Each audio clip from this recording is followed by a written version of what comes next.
What's going on, guys? Welcome to a new edition of The Fresh Take.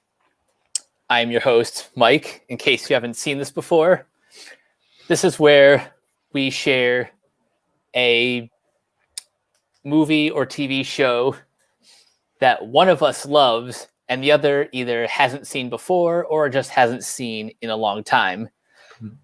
The movie we're talking about today is The Prince of Egypt. This is the 1998 DreamWorks animated film based on the Book of Exodus. And Brock, I'll start with you. Do you remember the first time that you saw this movie? I could not tell you the year. I was born 7 days in 91, so I know that I have not seen this outside of just finished watching it on a VHS. So yeah, that's a good indicator of when I saw that. And I still lived with my dad, or I should say I still had the possibility of living with my dad. So that was at least when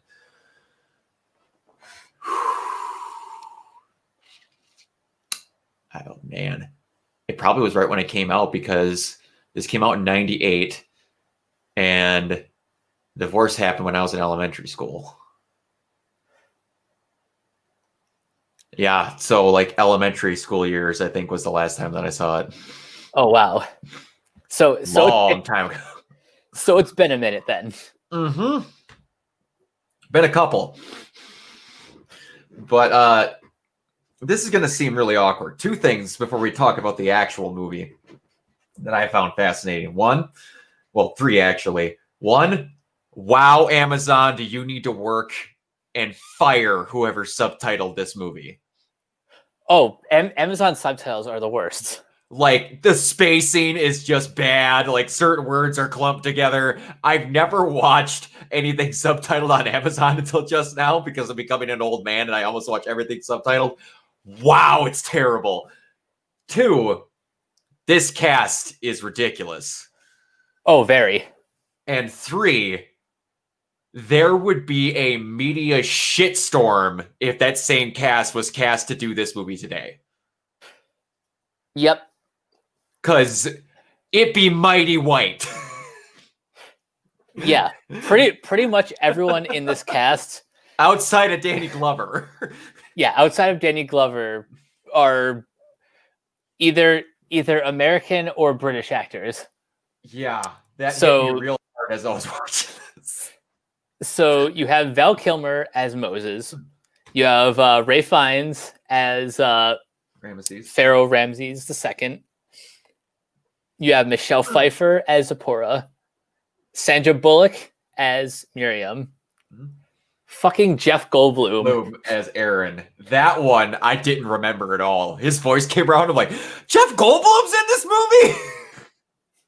I forgot all about that. Patrick Stewart as Seti. Yeah, Patrick Stewart as the Pharaoh Seti, and Helen Mirren as the mother. No way! This is James Avery did additional voices. That's amazing. I didn't know that.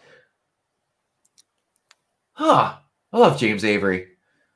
Oh, okay. And then you get Steve Martin, Martin Short, Helen Mirren. Yep. Sandra Bullock. That was another one where I was like, I swear to God, that's Sandra Bullock. Then I had to look at it and I'm like, really? Yep. Yeah. Like, I was just, wow. It's like, holy piss, this movie's stacked. But yeah. You're absolutely right in that in like, if this same movie was cast in 2020, people would throw a fit for sure. Yeah. Freaking Michelle Pfeiffer as Zipporah. That was one of the big ones where I'm like, oh boy, would she have been nailed to a wall. Mm-hmm. Oh boy. Give or take. Everybody else is not playing the race they are, except for pretty much Danny Glover's the closest one they got to nailing what they're actually supposed to do, but I just had to bring that up because this was one of the just biggest examples of that where it's like, yeah, it used to be you just casted a person. People are a little bit more sensitive nowadays. But yeah, man, this does not feel like a DreamWorks movie. It doesn't, but to be fair, in the early years of the company, they like a lot of their 2D animated films felt a little more like they felt closer to what would have been extensions of the Disney Renaissance era. Oh yeah, this reminded me a lot of how it was directed in the art style. A lot. Woo-hoo! We're gonna try that again. Speaking normally, reminded me a lot of the Hunchback of Notre Dame. Yeah, and you're actually not far off. Yeah. The lyrics were written by Stephen Schwartz, who also wrote music for Hunchback of Notre Dame. That makes a lot of sense then. Also, the composer is Hans Zimmer. So if you noticed any similarities to The Lion King, Oh yeah. yeah.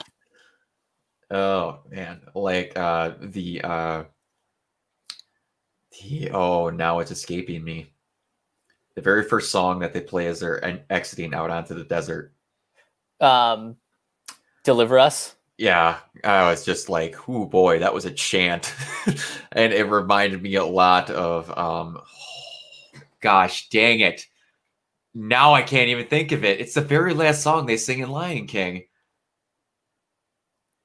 As Simba and Nala are raising their son up. Wow, I am having the king of all brain farts right now. I know what you're talking about. Oh, because it's all basically chanting. It's not like an actual song. It's what is that called? Circle of Life. Wow, I'm an idiot. Wow, holy crap. I feel like Ethan, if anyone, small sidetrack, if anyone watched the Unis Honest videos with Markiplier and Ethan, that was like basically Ethan trying to think of the word skillet for 5 minutes and just couldn't do it.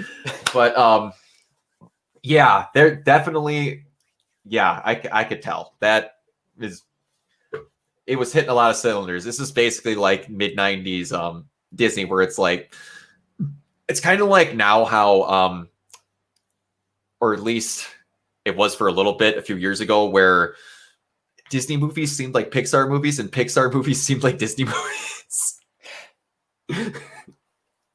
Yeah, yeah. It like the year it felt like that, like especially was 2012, when everyone thought, like everyone was heaping praise onto Wreck-It Ralph, when Brave was like, okay, did you guys switch movies accidentally? Yeah, the direction style, the everything, it was nuts. It's just like, I think you guys put the wrong branding on this. Did you talk to your marketing guy? Because I don't think that's what it was. But yeah, even for it being not technically, ethnically casted correctly, everyone did awesome. Absolutely amazing. Well, obviously Val Kilmer did great as both. I actually like his performance as God better than when he's Moses. That's just me, but I just like that choice in general of having Moses and God like being the same voice.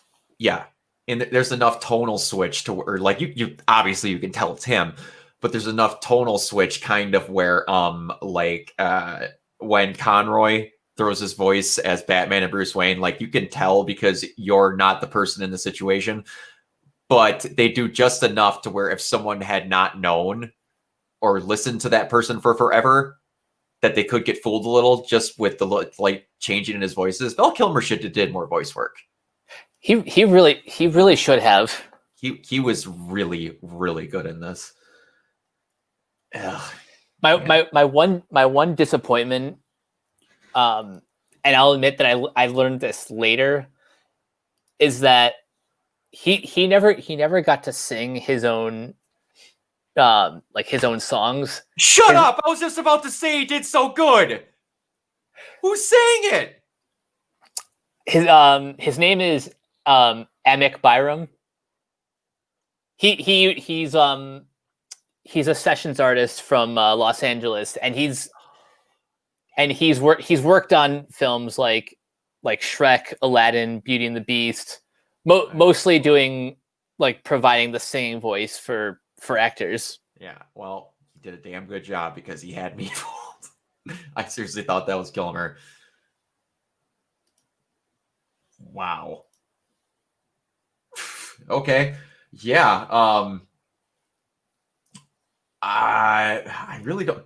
It's really weird. Like the entire time I was watching the movie and I'm just like, I'm really enjoying this. And then I'm going back, I'm like, what am I going to talk with Mike about? It's basically just going to be like, you would just bring up a scene and I would tell you why I enjoyed it. It's like, it's one of those things where good old Catholic boy raised up here. You get talked to quite a bit about the same couple of stories on a looped rotation each year. The lesson plans don't vary. So, it was just basically, you're like, you know exactly what's going to happen beat for beat, like story point for story point. And it was just nailed.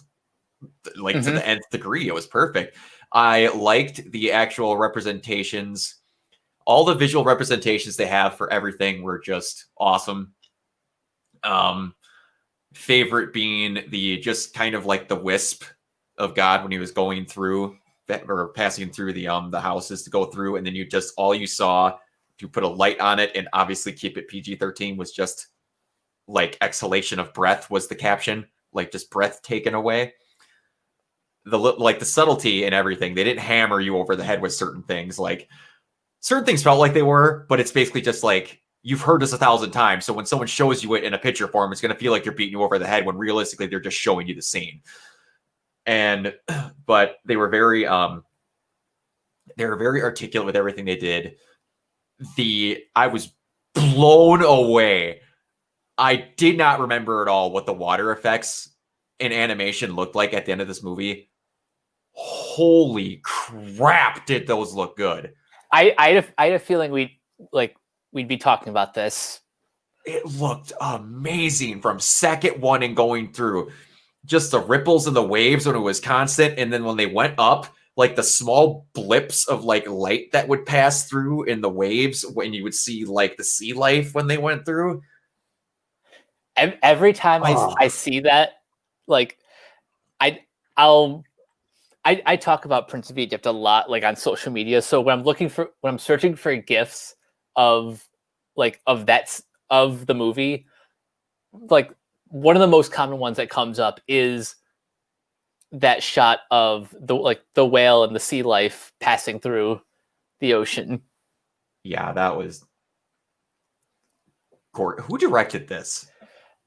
There are 3 credited directors. Brenda Chapman, who for a little bit worked on Brave. Okay.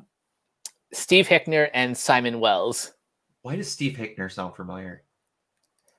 Good question. He also directed the B movie in 2007. Balto. Kung Fu. Oh wow. Okay. Yeah, he's been in the business for a while. Yeah, he's got a little bit of credits to his name. Okay. Huh. Nice. Yeah, that name sounded really, really familiar. Okay. Anyways, yeah. And there's another Disney movie that this exact animation style reminded me of, Pocahontas.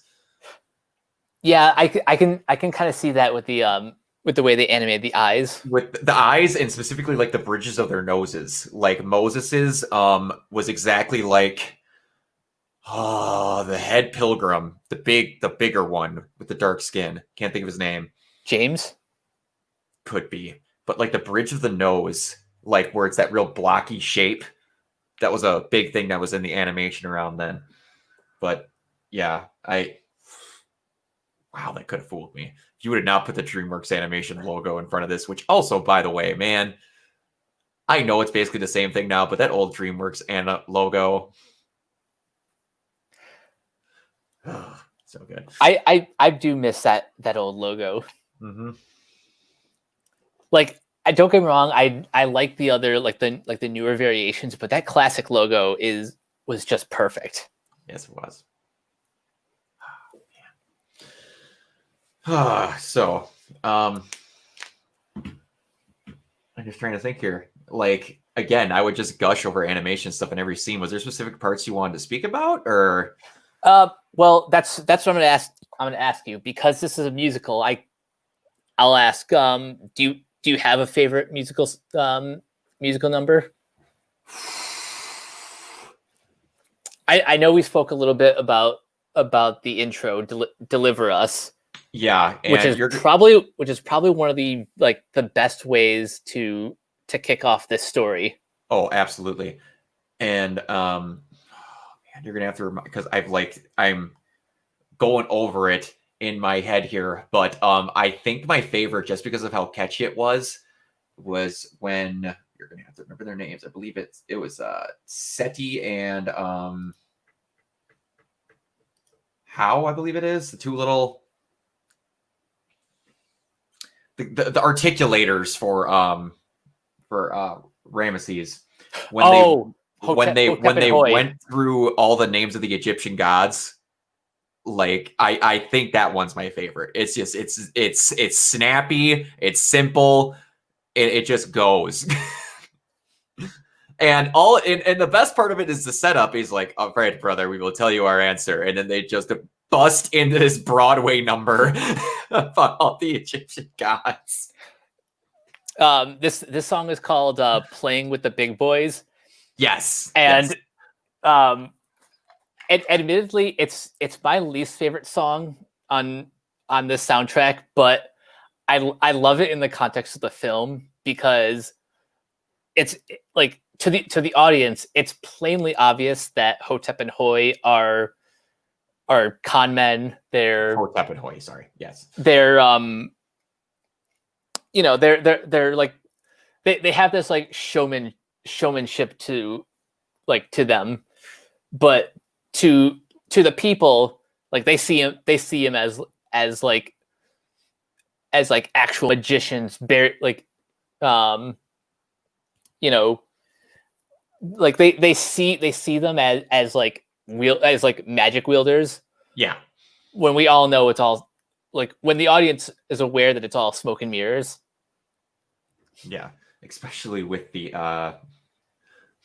so one of my only nitpicks was it's just because they didn't do it in a way that I liked. It was kind of weird when Goldblum brings up, or when Aaron brings up that they have the same as us. We saw them do that, whatever. I'm like, that boat is 30 feet away and they're holding that bowl straight up. You didn't see a damn thing that happened in that bowl. Don't even try and tell me. They didn't even say what they did.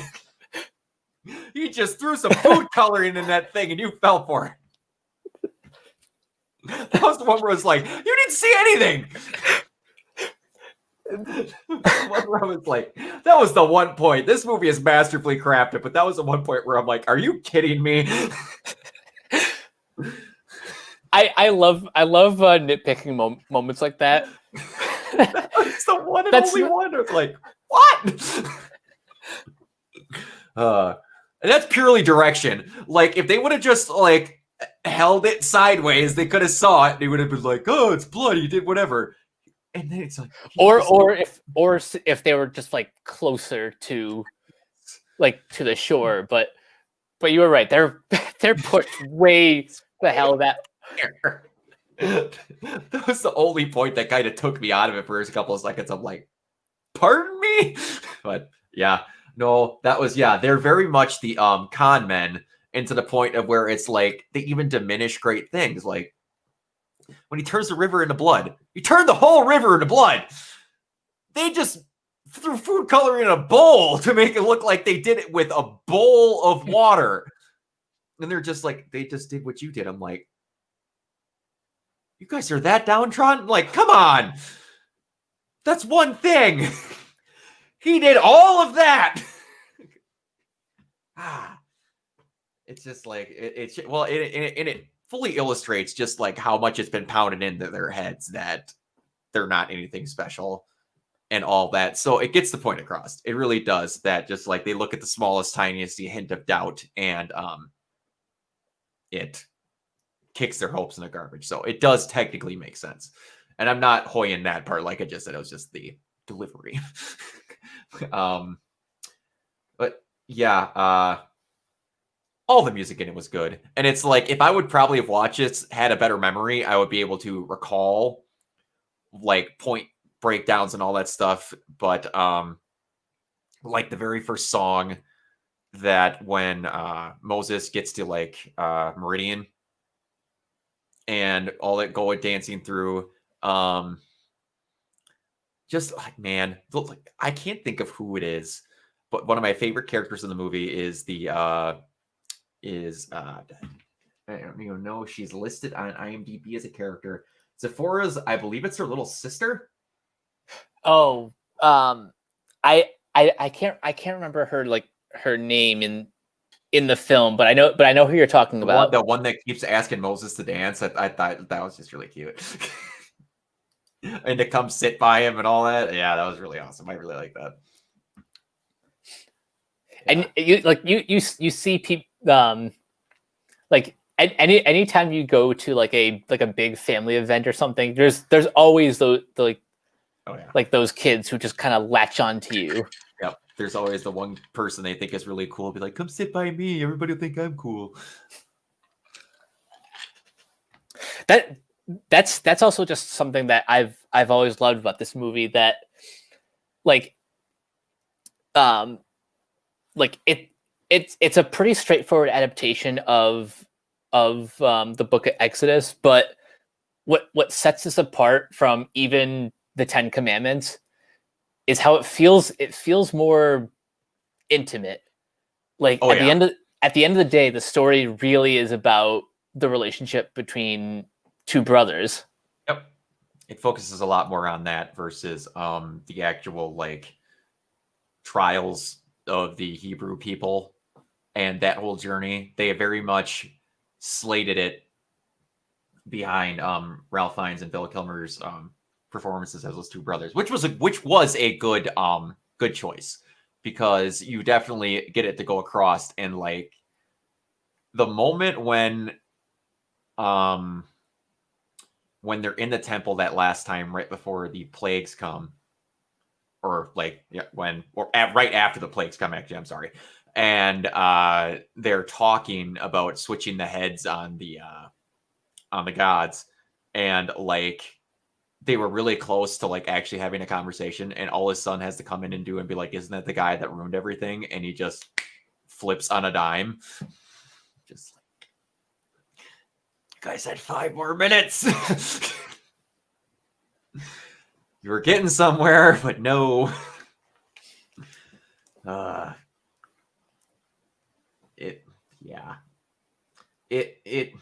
It's weird. Like, I'm trying to think of the process of like what do I want to say? Pitching this movie of like, we're going to go through this trial of the Hebrew people and the plagues, everyone, and Moses' journey of getting through it.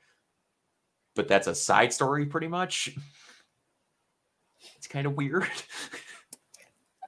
Which is why I'm just always impressed by how they came up with this angle. Mm-hmm. Yeah. And I don't know if I'd like it as much if it was, and this could all fall on direction, or like there's always like improv and other things and writings and whatever for how it gets to the final beats. But I don't know. Like, this isn't the days where we find out like every person that tried out for a role. But I don't know if I would have liked it much if it was anybody other than like Val and Rafe, because like they nailed everything they did. They had stupidly good chemistry in this movie. I agree.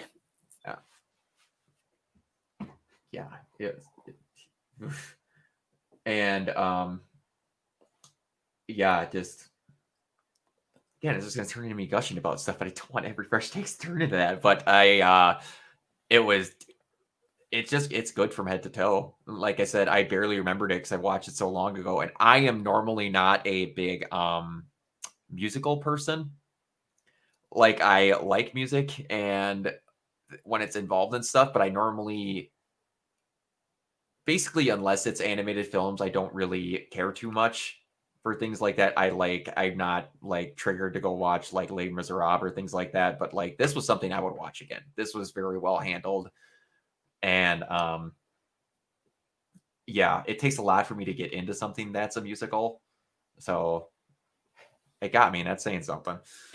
That's good because like animated movies were like that's how I got into musicals. That's how I got into music. Period. Oh. So it's always nice to like to come back to this like after like once every couple months or a couple years. I consider this one of my comfort movies because it's something I've seen like at least a dozen times. It's one of those movies I can come back to just and like anytime I either whether like I just want to listen to the soundtrack or I want to see I want to like to watch a particular scene. Like one of my all time favorite scenes in any movie is when Moses approaches the burning bush. Oh yes, yeah. Telling him to remove his sandals, all that. The animation on the bush itself was crazy. That was very well done. Yeah, I love seeing like everything from so like every once in a while I'll kind of forget like the setup of the scene. Like I forget every time it actually starts out in like early morning, and then he goes into the bush or he goes into the cave and sees like the bush burning. Every time it gets better whenever I see it. Oh yeah.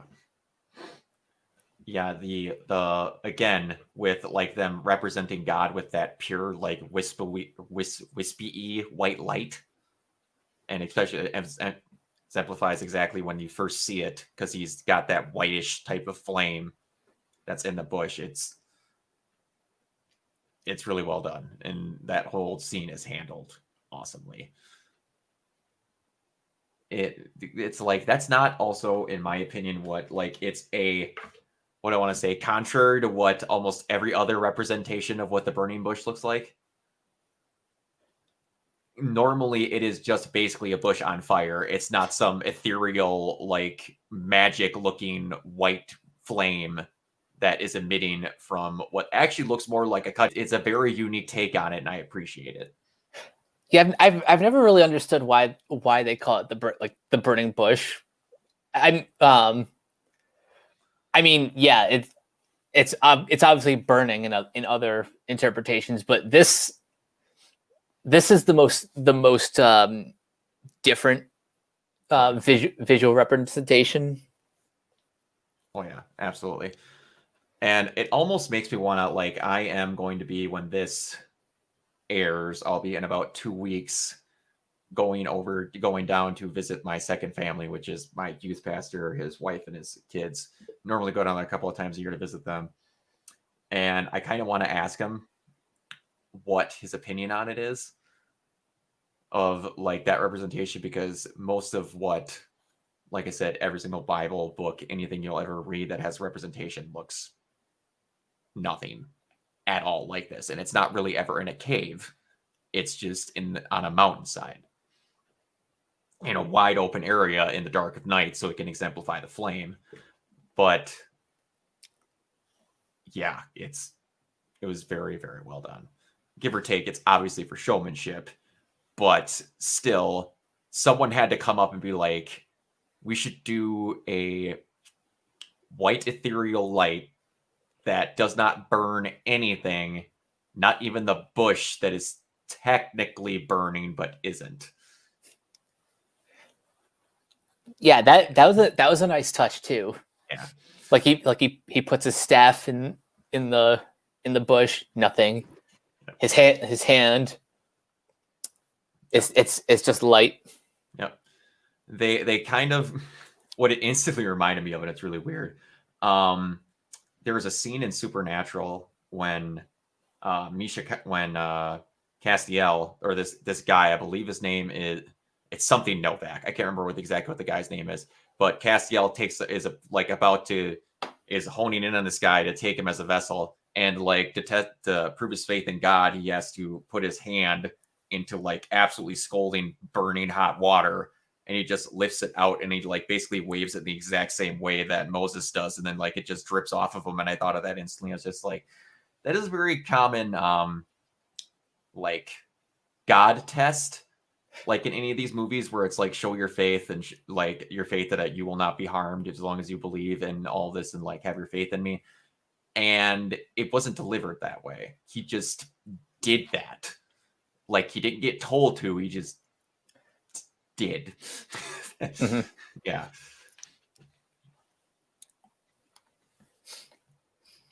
I think something else like I like about this movie, as someone who is not necessarily an atheist, but is we said agnostic the last time we talked, right? Yeah, I said agnostic.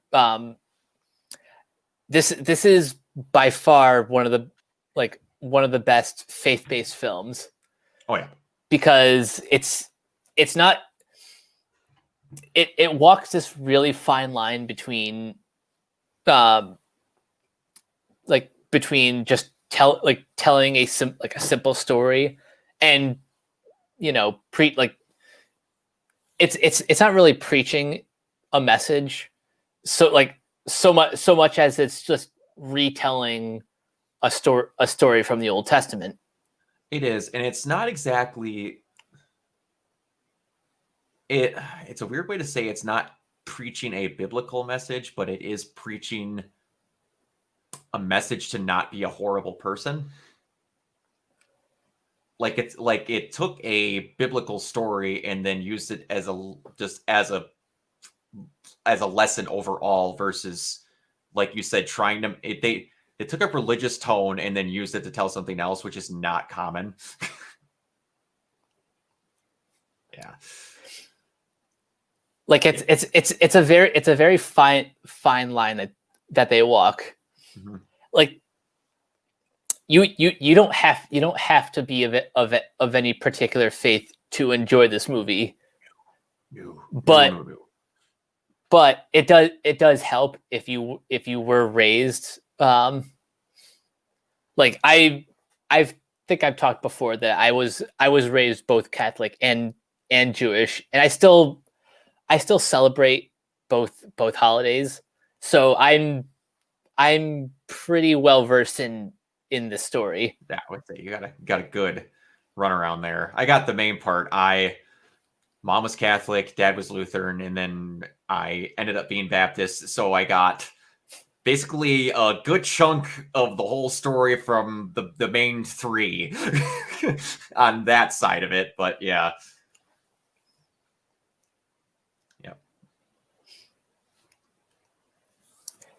Now, aside from that one nitpick, is there anything else that you would change with the film? It's really hard to ask because it's like, what part of the Bible didn't you like?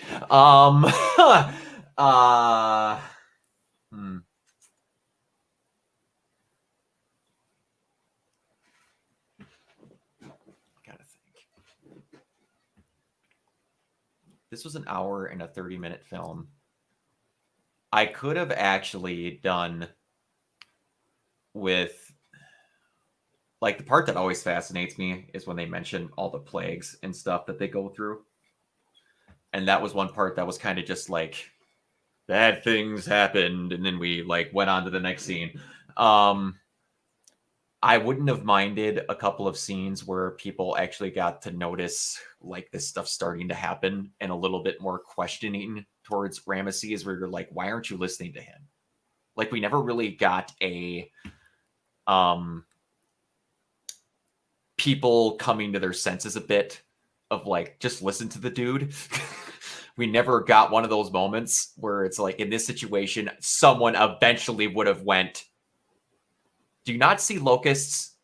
Like, is this stuff not like, and the fact that also right away where it's like the dude starts off turning a piece of wood into a cobra, like no one bats an eyelash, and then all that goes through. I wish there would have been a couple of scenes where like Ramesses like struck down somebody. Not like they didn't have to say you murdered it. You could have obviously shown it off screen, like saying to have, like, I banished this person to death because they questioned my authority. It just would have been nice to have a little bit of like someone's attempting to knock sense into him outside of Moses.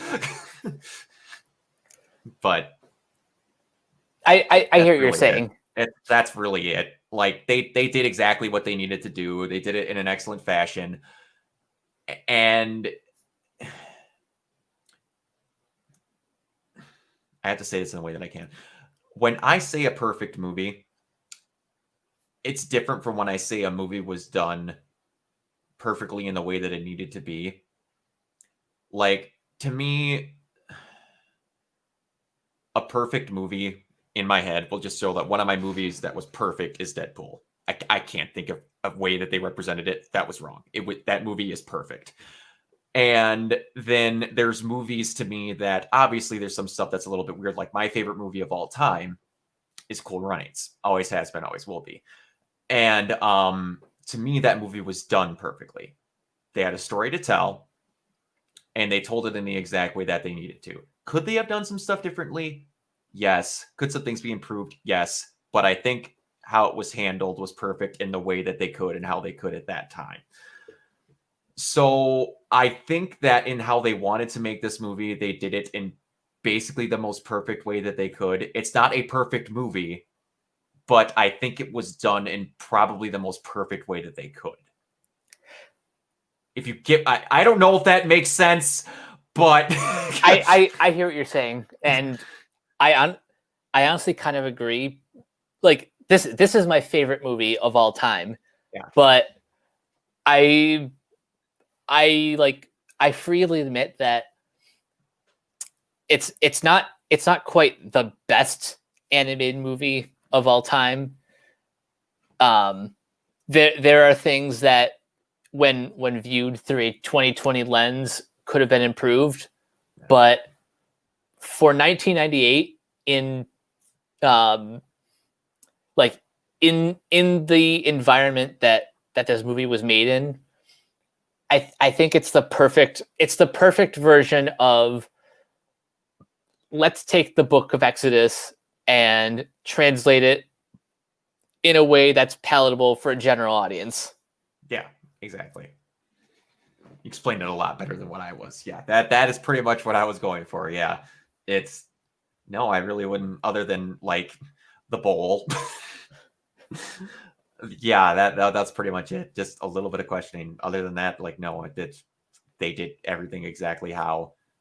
Now, question: is there anything you would have changed off of this now that you've got a 2020 lens on it? Well, besides a complete recast, but that would be difficult because yeah, like I've seen this movie like a bunch of times, so I have no idea who I would cast like as Moses or Ramses or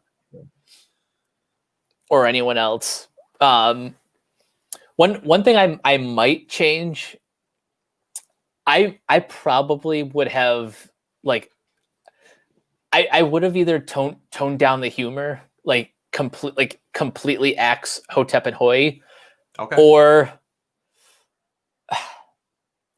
or man, that's That's really tough. Like the humor in general, like even the stuff in the start where like they're racing through and like breaking the statues, or just those two specifically?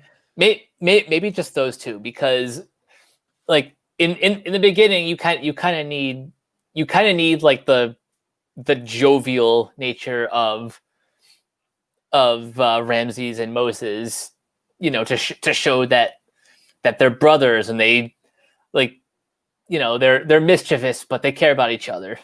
Gotcha. That makes sense. But yeah, other than that, I pretty much view this movie as perfect. Yeah. For like perfect for its time, and it's kind of the perfect introduction for people who want to experience the story in a way that's more palatable than, say, the Ten Commandments, which is yeah, which is it's still a great movie, but it's like it's an epic. So it's like over 3 hours. There's way too many characters. It feels more melodramatic. Mm-hmm. So if you want that story, I will more than gladly recommend The Prince of Egypt. Yes. Yeah. It's well done. It's in the heyday of animated movies, where pretty much almost any studio was dropping at least a couple of bangers within like a 8-year span. Oh, totally. I never think we're gonna have a span of just consistently cranked out good animated movies like we did in like 90 through like right around 2000 to 2002. Like it was now, nuts. since then we've had at least like every studio makes like at least one great movie a year, but it's not quite the same as like in the 90s, where you had like you had Disney was the top dog, and everyone was like, I want to try to be the best. Yeah, it was the what is the saying? Competition breeds excellence, pretty much. And Disney was obviously the top dog, but it wasn't like they owned the planet at that point. They were just the ones that were up top, and it was kind of like, you know what? We could still kind of do this. It was basically the WCW versus WWE of the time with animation, except it ended a little bit differently. But yeah, and now that's one thing that I kind of don't like, that Pixar is owned by Disney. I do and I don't like it, because it's complicated because like Pixar will usually put out quality entertainment, but it's also kind of competing with itself. Yeah. And it's like you and I said, where now it's getting to be the point where every now and then we're forgetting what movie belongs to which studio. I used to never do that. Like with Disney and Pixar, I knew which was which. And it's whatever. But yeah, go watch all the old like 90s animated movies. They're great. Like the other day, I was going through my old VHSs and a couple old DVDs, and I realized how long it's been since I've watched A Bug's Life. Oh my god, I haven't seen that in forever. That movie, we want to talk about things that don't happen anymore. That movie has one of my things that will never come back again, and I miss it so much. Animated bloopers. I think the last movie to do animated bloopers was Monsters Inc. Yeah, those were just they're the best. The scenes in the back where, like, I can't remember exactly what the head grasshopper's name is, but he's doing this big melodramatic speech to one of the ants, and she just keeps laughing at him, and he can't do. He's like, and he has the script in his hand. He's like flopping around. I just can't do this. I'm done. I will be in my trailer. Oh man, 90s was a beautiful time. Anyway, I got us kind of off track there. I'm sorry. That's all right. I'm just glad to have another platform to talk about this movie. To be completely honest. Oh, it's all good, man. And you go through 27 episodes of Gurren Lagann, so you had to wait a little bit. It was worth it. Oh yeah, absolutely. So, yeah, I would say we could start basically closing out, but I know we talked about all the stuff last time. We're going to exactly remind what our future plans are, even though people won't be seeing this video for out for many weeks. Well, the next one we're doing is another one of my favorites. This is Spinal Tap, which I've not seen a second of outside of but it goes to 11. So that'll be fun. Yeah, that'll be really and then following that, we're going to talk about Neon Genesis Evangelion. I don't know how that's going to go. It's going to be interesting. Because you want to talk about interesting theological discussions. Oh yeah, we're going to crack that wide open. You know, I'm noticing a trend here. Outside of This is Spinal Tap, everything we would have done a freaking Fresh Takes for so far has an interesting or right out in the open religious theology lesson behind it. I promise we didn't plan this, guys. We didn't. I swear to God.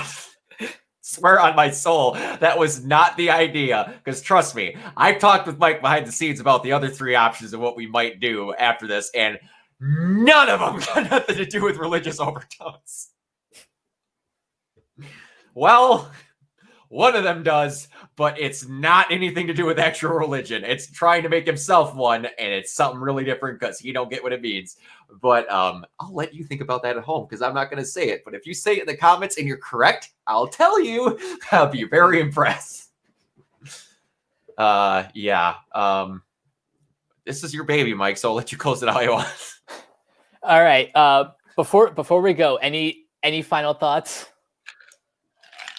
Let's go watch it. Honestly, I'm not sure if it's anywhere to watch free. I rented it on Amazon Prime for like $3.99. Yeah, I actually rented it on YouTube for about the same price. There you go. Yeah, that's another thing. Basically, if it exists, you can rent it on YouTube. Yeah, kind of crazy. Although I will say, DreamWorks or Universal, please give this a proper Blu-ray release. It doesn't have one? No. Only DVD or like? Yeah, no. It has a DVD, but that's about it. Has DreamWorks ever put out like what do I want to say? Like a collection of sorts on like? I don't know, but they really should.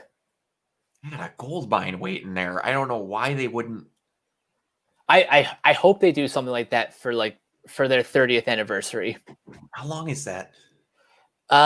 Let's see. They were formed in 94.